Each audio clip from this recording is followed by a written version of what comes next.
মধ্যপ্রাচ্যে আবারও যুদ্ধের তামামা। ইসরায়েলে দফায় দফায় ক্ষেপণাস্ত্র হামলা চালিয়েছে ইরান। গত এপ্রিলে কার্যকর হওয়া যুদ্ধবিরতির পর এই প্রথম সরাসরি ইসরায়েলের দিকে ক্ষেপণাস্ত্র নিক্ষেপ করল ইরান।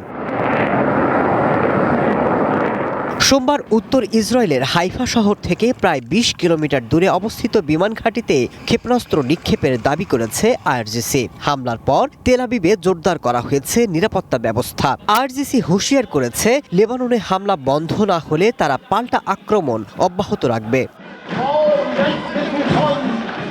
হামলার পরে বার্তা দিয়েছে ইসরায়েলের প্রতিরক্ষা বাহিনী আইডিএফ। তেহরান মারাত্মক ভুল করেছে বলে হুঁশিয়ারি দিয়ে লেবাননে হামলা অব্যাহত রাখার কথাও জানানো হয়।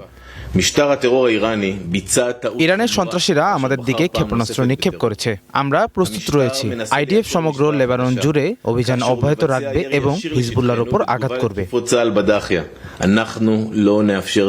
ইসরায়েলি হামলার আশঙ্কায় নিজেদের পশ্চিমাঞ্চলীয় আকাশসীমা বন্ধ রেখেছে ইরান। এছাড়া সাময়িকভাবে নিজেদের আকাশসীমা বন্ধ করে ইরাক এবং সিরিয়া।